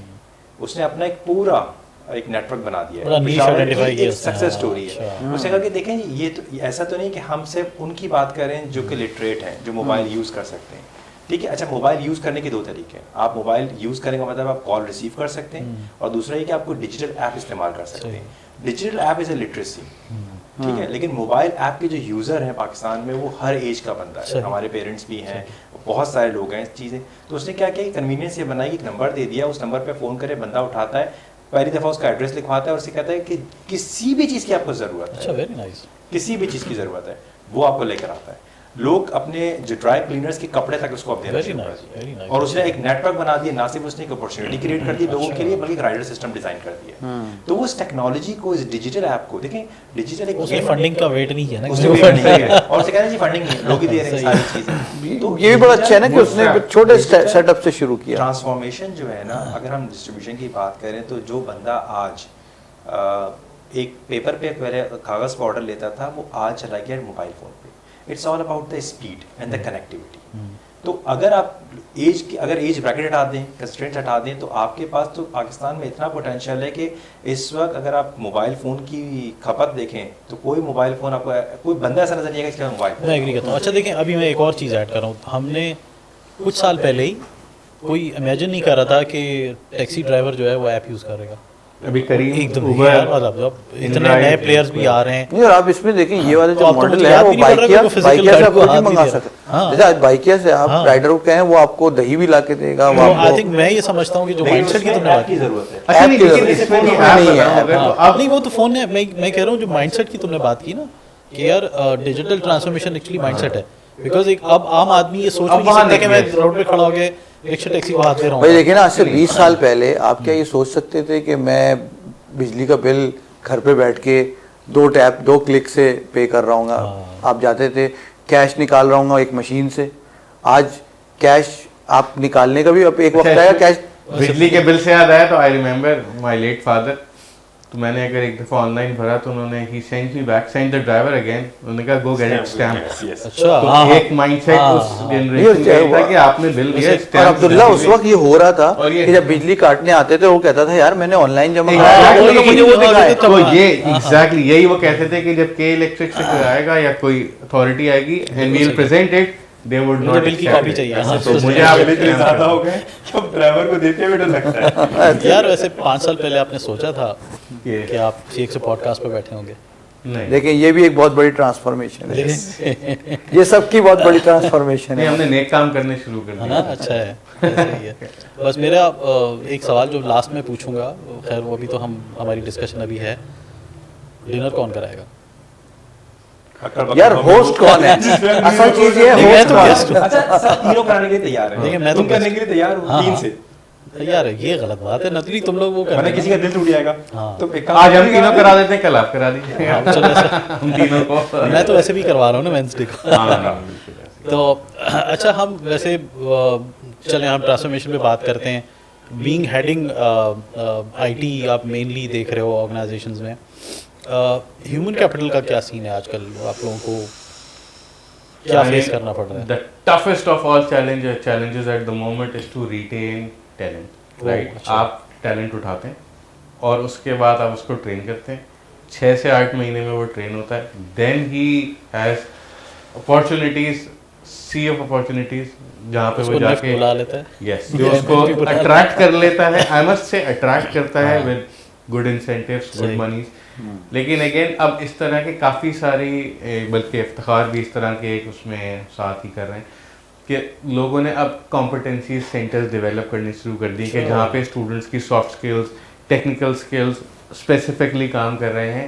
And this is the only way. यार, हम इतने पीछे लोग- सप्लाई चेन हाँ, बेहतर इतने करें। लोग यहाँ पे कि जी हमें जॉब्स नहीं मिल रही, और मैं ये देख रहा होता हूँ हमारे माशाल्लाह CXO के ऊपर ही इतनी वैकेंसीज आ रही हैं ये यार। देखिए नहीं जो मिल रहा। टैलेंटेड लोग हैं ना, कॉम्पिटेंट लोग हैं, उनको जॉब्स मिल रही हैं। जिनको जॉब्स नहीं मिल रही या तो खुद एफर्ट इतना नहीं कर रहा है या उनमें वो कॉम्पिटेंसीज नहीं है, उनको जैसे अब्दुल्ला ने कहा कि वो कॉम्पिटेंसीज डेवलप करें इन सेंटर्स में जाके, स्किल्स ऐसे हैं स्किल्स कुछ जहाँ डेवलप पे? करें अच्छा, अपने। ठीक है, sorry। तो स्किल बेस्ड होता है ना, क्या एग्जाम्पल ले लेते हैं, SAP ये है, universities Oracle कर रही है या कोई है, ऐसा? माइक्रोसॉफ्ट की अपनी नहीं, ये यूनिवर्सिटी से हट के प्राइवेट अच्छा। इंस्टीट्यूशन है और अभी कोलैबोरेशन हो रही हैं। सही है। ये प्राइवेट ऑर्गेनाइजेशन है, ये मुख्तलिफ यूनिवर्सिटीज के साथ क्योंकि ये आजकल मैं collaborate- बहुत सुना हूँ यार। देखिए बहुत सारी ऑर्गेनाइजेशंस तो देखिए, पूरे मैं, इंस्टीट्यूशंस को अडॉप्ट कर रही हैं। अच्छा जी, बिल्कुल। अच्छा इस तरह इसको ना दो चीज़ों में लेते हैं, एक अपॉर्चुनिटी और एक थ्रेट। ठीक, इस वक्त हमारा मैं कुछ जो इंस्टीट्यूट्स हैं उनसे भी बातचीत कर रहा हूँ, हमने काफ़ी अरसे के बाद बेस्ड ऑन एक्सपीरियंस में लगा कि यार गैप कहाँ से क्रिएट हो रहा है। सही है। एक गैप तो इंस्टीट्यूट लेवल पे क्रिएट हो रहा है। इंस्टीट्यूट लेवल पे ये क्रिएट हो रहा है कि अनफॉर्चुनेटली करिकुलम हायर साइड पे चला गया, टीचर्स आपके अपग्रेड नहीं हुए। सही है। तो अब टीचर वही पढ़ाता है जो उसको आता है। ठीक, तो सबसे बड़ा मसला ये है कि आपने कभी भी नहीं सुना होगा कि जी टीचर्स अपग्रेड हो रहे हैं। हाँ आप किसी भी इंजीनियरिंग यूनिवर्सिटी में चले जाएं, वहाँ जाके आप लोगों से बात करें तो आपको लगता है अगर एक बंदा पिछले 15 साल से कंप्यूटर इंजीनियर इसके सब्जेक्ट्स पढ़ा रहा है कंप्यूटर साइंस के, तो 15 साल में उसने अपग्रेड तो नहीं किया, उसे वही एल्गोरिथम, वही आजकल तो ये चलता है डॉक्टर वो सर कासिम सर ताहिर के पास चले जाए तो इंटर के पेपर पास हो जाएंगे। इसी तरह इंजीनियरिंग के अंदर भी ये हुआ कि अनफॉर्चुनेटली हमारा करिकुलम ऊपर चला गया लेकिन हमारे टीचर्स ऊपर नहीं गए, तो जो स्टूडेंट्स हैं ना उनकी अवेयरनेस क्रिएट नहीं होती। अनफॉर्चुनेटली हमने सर्टिफिकेशंस भी डंप नहीं, से मगर clear मैंने किए। ये तो देखा है कि उसके नाम पे इंडस्ट्री एकेडमी लिंकेज के नाम पे वो बुलाया जाता है लोगों को इंडस्ट्री से, और फिर सर guest आपके speaking sessions होते हैं। तवस्सुत से एक फोरम पे गए थे, मैं- वहाँ पे जाके मैंने पूछा था कि इस साल के कितने FYPs हैं या इससे पहले जो FYPs हैं आपसे 2 3 4 साल के, कोई एक प्रोजेक्ट बता दें जो इंडस्ट्री में चल नहीं, रहा वही हो। Library management system Exactly. This is the जब gap. हमने फाइनल प्रोजेक्ट्स देखे, अगेन ये भी आपके तवज्जुह से मैं लोगों से कहना चाह रहा हूँ, मैं 2 3 यूनिवर्सिटीज़ के जो डीन है उनके से बात कर चुका हूँ। फाइनल ईयर देखिए पाकिस्तान में सक्सेस रेशो कब आएगा, अब मैं जो रज़ा की बात है मैं उस पर आऊँगा कि जी हम माइक्रोसॉफ्ट ऑरेकल से आप क्यों इस्तेमाल करते सही हैं, है। ठीक है, लेकिन इससे पहले मैं बेस बना रहा हूँ कि हमें ग्राउंड रियलिटीज़ पता होनी चाहिए। बिल्कुल। हमारे पास फाइनल ईयर प्रोजेक्ट जो है जब तक क्लासरूम में बनेंगे पाकिस्तान हाँ, में टैलेंट हाँ, प्रोड्यूस हाँ, नहीं हाँ, होगा। सही कह रहे ठीक हैं। है, सही। आपका लास्ट ईयर मार्केट में होना चाहिए। जब लास्ट ईयर उनसे का केस बच्चा- स्टडीज करवाएं, वो- डिप्लॉयमेंट जी, send them to market यार, send them to हमारे us. पास हम रोते क्यों हैं? 7,000 बच्चा पाकिस्तान के अंदर ऑन एन एवरेज, किसी ने मुझे नंबर कोट किया था, करेक्ट नहीं है या नहीं, लेकिन 7,000 बच्चा इंजीनियरिंग का पाकिस्तान में पास आउट होता है। कंप्यूटर साइंस का? कंप्यूटर साइंस का नहीं 35,000, इट्स अराउंड 35,000। फिर कराची होगा ये। मैं भी शायद कराची, किसी बिल्कुल आप शायद जिस फौजी कराची की कराची। जिनसा आपने किया था। जिसमें से 78% अनएम्प्लॉयबल होते हैं। उसकी वजह क्या है कि वहीं वो पे बाहर आते हैं। निकलते हैं तो उन्हें डायरेक्शन सेट नहीं होती। उनके पास 2 चॉइसेस होती हैं आजकल। दूसरी पहली एक चॉइस थी कि पाकिस्तान से बाहर चले जाओ, अब दूसरी चॉइस ये बन गई एंटरप्रेन्योर बन जाओ। हाँ सही ठीक है। एक और चॉइस भी है कि आप रिमोट यहाँ बैठ के बाहर सर्व करो फ्रीलांसर नहीं, में- for that you have to dollars be में skilled. कम। हाँ, And उसके for बाद- that हाँ, you have to be skilled. अच्छा, ये जो एंटरप्रेन्योर वाला माजरत के साथ एक वर्ड यूज़ करें कि ये जरासीम जो है ना ये गलत पैदा हो सही गया। है। एक बहुत बड़ी थ्रेट है ये एंटरप्रेन्योर्स वाली चीज़, स्टार्टअप वाली चीज़ जो बच्चों के अंदर लग गई है। अच्छा, would love उस to पर listen. भी हम बहस हाँ, करेंगे। हाँ। ये इस पर भी मैंने बच्चों से बात की क्योंकि लेकिन आपकी पेट्रोटिज्म खत्म हो जाती है। अच्छा। आपकी मतलब उस बंदे को सिर्फ डॉलर नजर आता है आप कि यार fine. उसे which is fine eight one level, क्योंकि आपका एक्सपीरियंस नहीं है ना। अच्छा। आप क्लास से निकल के अच्छा, प्रोफेसर- बाहर निकलने की बात कर रहे लेकिन हैं। अगर आप सिर्फ पैसे कमाने के चक्कर में ना लगे ना, there has to be discipline भी होता है a ना। देखिए मैं पाकिस्तान एग्री करता हूँ। thought process behind it. एक और टॉपिक भी आप डिस्कस कर सकते हैं कि यार ये जो आजकल किसी ने एक सवाल किया था, शायद ये भी मेरा एक रिसेंट होने वाला है, क्या आप जो बात कर रहे थे ना घर पे बैठ के काम करने वाले जी, क्या कहते हैं? remote. रिमोट। हाँ। क्या रिमोट वर्कर फ्यूचर में सीईओ बन सकता है? नहीं, नहीं इस पे बहस रिमोट है। वर्कर ही रहेगा। इस पे बहस है, हाँ, इस पे सही है। बहस है, हम बाद में सही करेंगे। है। खैर हम coming back to the point, अच्छा point है, बात कर हाँ। रहे थे। अच्छा, इस पे मैं थोड़ा सा डिसएग्री करूंगा। अच्छा। देखिए रिमोट वर्कर मैंने शेल में काम किया है, सही है, हाँ। या इस तरह नहीं, की मगर तुम हाइबरनेट कह सकते हो ना। नहीं उसमें हाइबर- क्या होता है, वो एम्प्लॉय है और वो इस तरह से ब्रिटिश अमेरिकन टोबैको है या इस तरह की कंपनी है, इनके पाकिस्तान में लोग बैठे हैं कराची में, इनका कोई लेना देना ही, कोई ऑफिस नहीं है इनका। जब कभी ट्रैवलिंग तो इस तरह की कंपनीज में रोल्स हैं जो कंप्लीटली यार, ऑफिस मैं नहीं, समझता हूँ ये- technical ये- है। नहीं, मगर वो ये क्या वो चीज़ है, वो remote working कंपनीज नहीं के है। साथ, ये फ्रीलांसर्स की बात कर रहे ये हैं। फ्रीलांसर तो मैं ये कह रहा हूँ कि ये रिमोट ऑफिसर अगर किसी कंपनी के साथ एसोसिएटेड है, surely he can become a नहीं Yes, सर, मैं नहीं, कहता हूँ नहीं, तभी उसको अगर exposure वो नहीं मिलता। फ्रीलांसर है तो फ्रीलांसर रह नहीं, जाएगा। अच्छा वो कंपनी भी वो मैं अगेन इसमें से शायद थोड़ा बहुत हाँ। 100% तो नहीं, बट आई थिंक वो वर्कर जो रिमोट वर्क कर रहा है उसको ऑर्गेनाइजेशन का एक्सपोजर ही नहीं मिल Exposure रहा। नहीं उसकी मिल रहा। Stagnancy in terms of growth, team work. नहीं वो देखिए उसकी ना अलग तरीके होते हैं, उनकी ट्रेनिंग वर्कशॉप, उनकी even day to day daily वो जो होम ऑफिस वर्कर्स होते हैं उनकी कहानी अलग कह है। रहे हैं बंदा पास आउट हुआ रिमोट पे लगा उसकी बात हो रही है। हाँ उस केस में तो एक्सपोजर एक्सपोजर नहीं, लेकिन आप एक कुछ आप ऑन एंड ऑफ हुए, ऑन एंड ऑफ हो सकता है, वो उस बहस पे हम नहीं आ रहे क्योंकि ऑन एंड ऑफ वाले पे रिमोट नहीं नहीं and I even agree on your point कि अगर कोई फ्रीलांसर है तो वो फ्रीलांसर ही रह जाए। हाँ, ऐसे ही है, मतलब या वो- बहुत से बहुत बहुत अगर कम वो होगा। बहुत चैंपियन हुआ तो अपनी कोई कंपनी खोल ले, नहीं, अपना वो एजेंसी software बना house लेगा, खोल ले। freelancing हाँ, एजेंसी ऐसे बना ही लेगा। फ्रीलांसर ही रहेगा। कि वो एक तो सबसे बड़ा गैप आपका ये आया कि जब पाकिस्तान के अंदर लास्ट ईयर के जो प्रोजेक्ट्स जो हैं वो वही बनते हैं जो लाइब्रेरी सिस्टम आप बात कर रहे थे, तो उन्हें ये नहीं पता होता। इवन बहुत सारे लोग वो बना रहे हैं जो कॉपीज़ सही हैं, है। ई कॉमर्स के प्लेटफॉर्म पे कॉपीज़ बनना शुरू हो गई हैं, AI के प्रोजेक्ट्स भी वही हैं जो चल रहे हैं। तो जब वो मार्केट में आते हैं तो उन्हें एक स्ट्रगलिंग फेज में काम करना पड़ता सही। है। अच्छा, दूसरी तौर पे अगर आप देखें कि हमारे पास रिटेंशन उन चीज़ों की प्रॉब्लम क्या है, एक और जो सबसे बड़ा एक नए CIOs के साथ दिन मैं बात कर रहा हूँ ना, तो एक अच्छी चीज़ है, पॉजिटिव चीज़ है कि लोगों ने इन हाउस डेवलपमेंट स्टार्ट कर सही है। Which is a very healthy sign कि अपने बेस के ऊपर लोगों ने इन्वेस्टमेंट करना शुरू कर दिया। पहले बड़ा सिंपल सा होता था कि जी आप एक ऑर्गेनाइजेशन में होते थे, थर्ड पार्टीज़ में 3-4 बड़े नाम थे, सिद्धार्थ, हैदर, फला फला फला, उनको आपने आउटसोर्स कर दिया, वो प्रोडक्ट बनाते थे आपके लिए और आप उसको चलाते थे और आपकी सपोर्ट बिल्कुल थी। सही। लेगेसी सिस्टम्स जो थे वो चलते चले आते थे। अगर आप कभी उठा के देखें तो हर ऑर्गेनाइजेशन के अंदर अगर 5 साल को माइनस कर दें तो 20-20, 25-25 साल से लेगेसी सिस्टम चल रहे थे, लोग रिटेन थे, एक्सपीरियंस काउंट होता था। सही। जब से तेज मूवमेंट्स आई है ना शुरू हुई है तो हर ऑर्गेनाइजेशन ने बेस्ट टैलेंट को उठाना शुरू किया। अच्छा, उसमें फ़ायदा और नुकसान क्या है कि चूंकि हमें एक कस्टमाइज बंदा चाहिए, एक्सपीरियंस बंदा चाहिए, तो हमने एक प्राइस वॉल क्रिएट कर दी कि जी अगर मैं 20,000 रुपये दूंगा, एक 25,000, वो सामने लगेगा 50,000। वो टैलेंट जो है ना मूव करना शुरू कर दिया। इसके भी बहुत सारे तरीके हैं जी। कोलैबोरेटिव अप्रोच होनी चाहिए कि हम अपने service centre, service oriented organisations को प्रमोट करें कि वहाँ से ही टैलेंट आए। जिस तरह हम बात करते हैं ना, यूनिवर्सिटी से जब बच्चा पास आउट हो तो पहले से पिक कर लेने चाहिए यार ये वो बच्चे हैं जो आपके ऑर्गेनाइजेशन के फाइनल प्रोजेक्ट यार वो एक्सेस टू यूनिवर्सिटी नहीं मिल रहा ना, देखिए होता ही है, हम जाते हैं वो कहते हैं और एक के पास जाएं, और एक कहता है इससे मिलें, फलां से मिलें, तो ये एक ऐसा लगता है जैसे हम एक ब्यूरोक्रेटिक कल्चर के अंदर आ गए हैं और हम कुछ मांग रहे हैं उनसे, हालांकि हम उनको फेवर दे रहे हैं। I've been to many इस पे आई रिमेम्बर ये तो कमल का बड़ा आपने हमने कितना काम तीरक पे किया। हाथ रख हाँ। दिया, बिल्कुल ऐसे। अच्छा, आप देखें हमने यही कहा था कि हम जब बात शुरू करेंगे तो पता भी नहीं चलेगा टाइम कैसे गुजरा है, और हम थोड़ा सा टाइम से आगे निकल गए, विच इज़ वेरी गुड, क्योंकि बड़ी इंटरेस्टिंग। हाँ, बहुत इंटरेस्टिंग। मैं इसको रैप अप करने की चाहूँगा और मैं कहूँगा कि आप तीनों वन बाय वन कोई मैसेज या कुछ ऐड ऑन करना चाहें तो वो हम इसको करें, एंड देन फिर हम इसको पॉडकास्ट को क्लोज करके फिर हम डिनर पे चलें। जी अच्छा, फराज जनाब। मैसेज ये है कि आज हमारी इंडस्ट्री के अंदर हमने बहुत सारी बातें की, किस तरह डिजिटाइज करें, किस तरह जो है चीज़ों को बेहतर बनाया जाए। तो मुझे लगता है कि चीज़ें हम लोग बहुत सारे काम कर रहे हैं, बहुत इनोवेशंस भी आ रही हैं, डिस्ट्रप्शंस भी हो रही हैं, बट लोगों तक वो चीज़ सही तरीके से नहीं पहुंच रही। तो हमें वो चीज़ें अवेयरनेस के थ्रू, टीचिंग के थ्रू, मुख्तलिफ चैनल्स को यूज़ करते हुए लोगों तक हम पहुंचाएं, उनको अवेयर करें ताकि वो एक राइटफुल डिसीजन ले सकें। आज एक बंदा है, अगर वो कुछ अवेल भी करना चाहता है और उसको अवेयरनेस नहीं है उस चीज़ की, तो वो अवेल नहीं कर पा रहा, जिसकी वजह से हम जो एक ग्रोथ देखना चाह रहे हैं या एंटिसिपेट करते हैं हम ग्रोथ, वो नहीं हो पाती। तो ये एक मेरा मैसेज है कि हमें अवेयरनेस, एजुकेशन और इन सब चीज़ों पे बहुत ज़्यादा काम करना चाहिए। डेफिनेटली, बिल्कुल। Thank you Faraz.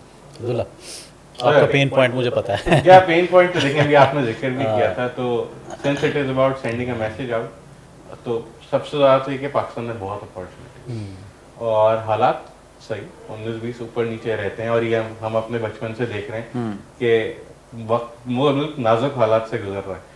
लेकिन वो शेर भी पढ़ा था ना तुमने। हाँ, तो मैं ही बता रहा हूँ कि भाई कि इस हालात के लिए उल्लामा इकबाल कह गए, तुंदिए बादे मुखालिफ से ना घबरा ए औकाब, तुंदिए बादे मुखालिफ से ना घबरा ए औकाब, ये तो चलती है तुझे ऊंचा उड़ाने के लिए। तो अगेन ये सारे सर्कमस्टेंसेस पे अपॉर्चुनिटी है, जिसकी एग्जांपल ये है कि कोविड वाज वन टाइम जो कि सब कुछ डाउन था, और उस वक्त कितने सारे नए एंटरप्रेन्योर्स, कितने सारे लोग चीजें लेके निकले। तो पाकिस्तान इस वक्त इन हालात में यकीनन ब्रेन ड्रेन, इस वक्त मिड साइज स्टार्टर्स, हर लेवल के लोग, सीनियर लेवल के लोग, everybody is willing and looking, keeping an eye कि यार किसी तरह बाहर निकल जाए। तो थोड़ा सा तो जॉब्स नहीं है, थोड़ा सा रेजिलियंस, यस एग्जैक्टली, बाहर की things are not that easy at the moment. He's right कि वो दूर से आप देख रहे हैं। वहाँ के या दूर के ढोल सुहाने होते हैं, तो चैलेंजेस वहाँ के जो है वहाँ जाके पता चलेंगे। अच्छा, जब when people call someone staying outside, उन्हें लगता है ये तो बुलाना नहीं चाह रहा है इसलिए चैलेंजेस बता रहा है, बट ट्रस्ट बड़ी टफ लाइफ है। बाहर की लाइफ बहुत टफ है। यहाँ पे आपके पास मेड्स, ड्राइवर्स, गाड़ियाँ, सब कुछ है। वहाँ पे you have to do everything on your own, but that's on a lighter side. Pakistan में भी अपॉर्चुनिटी बहुत, सो ब्रेन ड्रेन पाकिस्तान से बाहर जाने से पहले think twice and look at what you have available in hand, और यहाँ से क्या बेहतर कर सकते हैं। तो अगर बाहर जाके अपना छोटा सा काम करना है तो छोटा सा काम पाकिस्तान में, कंसिडरिंग कि आपको एक रेस्टोरेंट खोलना है, और कॉस्ट ऑफ लिविंग भी तो आपकी कम है। वहाँ पे तो आता मैं, कॉस्ट ऑफ लिविंग पाकिस्तान अभी भी कोई कंपैरिजन नहीं, कोई कंपैरिजन किसी भी सस्ते मुल्क से नहीं है। और starting, ease of starting a business, Pakistan में आपको कोई डॉक्यूमेंटेशन नहीं करनी, आप बिजनेस स्टार्ट कर सकते हैं। This is how easy it is. तो हम उस लिस्ट में तो बाद में जाएं, जहाँ सिंगापुर, न्यूजीलैंड आते हैं, वो बात की बात है। वहाँ डॉक्यूमेंटेशन हम उसके आदी नहीं है। तो in anyway I still see a big potential in Pakistan and people should just be more resilient. हम एक रेजिलिएंट कौम है, and we have proved it multiple times, and इंशाल्लाह थिंग्स विल टर्न बेटर, और हम ही करेंगे। तो अगर हम बाहर चले जाएंगे तो कौन? हाँ ऐसे ही है, मैं एग्री करता हूँ उससे। तो इफ्तिखार का कोई सीरियस नहीं मेरे दोनों काबिल दोस्तों ने काफ़ी कुछ कह दिया है, कुछ बचा नहीं मेरे लिए। हमने ये बात तो कर ली कि हमें हमारी प्रॉब्लम्स क्या हैं, करना क्या है, सबसे इम्पोर्टेंट चीज़ है। मैं बड़ी बेसिक बात करता हूँ। दुनिया में कोई भी कौम इस तरह चेंज नहीं होती जब तक कि वो उसको अपना पोटेंशियल रियलाइज़ ना हो। रज़ा ने भी ये बात कही है। की एलिमेंट है ट्रस्ट। आज हम एक ही बात करते हैं कि जी ट्रस्ट हमें टेक्नोलॉजी पे करना पड़ेगा। 2 जनरेशन्स हैं, बच्चों को ये समझना पड़ेगा कि बड़ों का एक्सपीरियंस है, आज वो गैजेट की मदद से उस एक्सपीरियंस को ओवर रूल नहीं कर सकते। बड़ों को ये समझना पड़ेगा कि उनका एक्सपीरियंस सिर्फ एक्सपीरियंस नहीं रहेगा, उसमें टेक्नोलॉजी का फ्लेवर होना चाहिए। ये ट्रस्ट जिस दिन आपने टेक्नोलॉजी के साथ एम्बेड कर दिया, आप खुद ब खुद आप देखेंगे आपके पास चीज़ें निकलना शुरू होंगी। अभी हमारा डिलेमा ये है कि हम मेड इन पाकिस्तान को सबसे साइड पे रखते हैं। हमारे जहन में नजर आता है मेड इन पाकिस्तान है 2 नंबर होगी, हालांकि ये परसेप्शन कुछ सालों पहले मेड इन चाइना का था। लेकिन ये परसेप्शन क्या है? चाइना ये कहता है कि यार मैंने हर तरह की कॉपी बनाई है हर लोगों के लिए, नंबर 1 कॉपी भी है, नंबर 2 भी है, नंबर 3, नंबर 4 भी है। हमें अपने पोटेंशियल को ये रियलाइज़ करना पड़ेगा कि किसी भी यूनिवर्सिटी का पास आउट हो, ज़रूरी नहीं उसकी डेस्टिनेशन पाकिस्तान से बाहर होगी। हमें ऑर्गेनाइजेशन पे ये डिसाइड करना पड़ेगा कि किसी भी यूनिवर्सिटी का पास आउट हो तो यार वो आके आपके ऑर्गेनाइजेशन पे कंट्रीब्यूट कर सकता है। हमें अपने लोगों पे, अपनी टेक्नोलॉजी पे जब तक ट्रस्ट नहीं करेंगे, हम सिर्फ शिकायतें करते रहेंगे। तो जिस तरह रज़ा ने बात की, मैं भी, मेरे भी फेवरेट इकबाल हैं कि नहीं है ना उम्मीद इकबाल अपने कश्ते वीरा से, ज़रा नम होते मिट्टी बहुत ज़रखेज़ है साकी। क्या बात, ज़बरदस्त। नहीं, मैं इस पर मुझे याद पड़ रहा है कि पिछला जो एक इवेंट हुआ था उसमें इफ्तिखार ने पूरा इवेंट होस्ट किया था, तो ये पॉडकास्ट तुम्हें होस्ट करनी चाहिए थी। उन्हें क्या अमेजिंग बोलते हैं यार, बहुत भाई ज़बरदस्त पूरा इवेंट उन्होंने, और उसके साथ साथ शेर सुनाए। हाँ, शेर भी बहुत। हाँ, तो सच अ प्लेजर मीटिंग यू यार, माशाल्लाह अच्छी गप लगी और हमने बड़ी अमेजिंग बातें की। और मैं आपको यही कह रहा था, नहीं टाइम गुजरने का पता भी नहीं, बिल्कुल नहीं पता। काफी दिनों बाद आपको भी दू बदू देखा, वरना नहीं, ऑनलाइन अब ऐसा भी नहीं है, हम बहुत तो thank you so much Iftikhar आपके आने का, शाहदुल्ला रज़ा आपके आने का, फराज आपके आने जाने का, थैंक यू। सॉरी फराज आपके आने का, मैंने जाने का भी बोल दिया। नहीं, आप जाने का भी बोल सकते हैं। तो इसके साथ ही आप हम आई थिंक ये सीरीज़ हम कंटिन्यू करेंगे और इस तरह की गपशप हम लगाते रहेंगे और अमेजिंग डिस्कशंस हमारी होती रहेंगी। तो प्लीज़ हमारे चैनल को आप सब्सक्राइब करें, इस तरह की वीडियोस देखें, शेयर करें और लाइक करें। Thank you so much.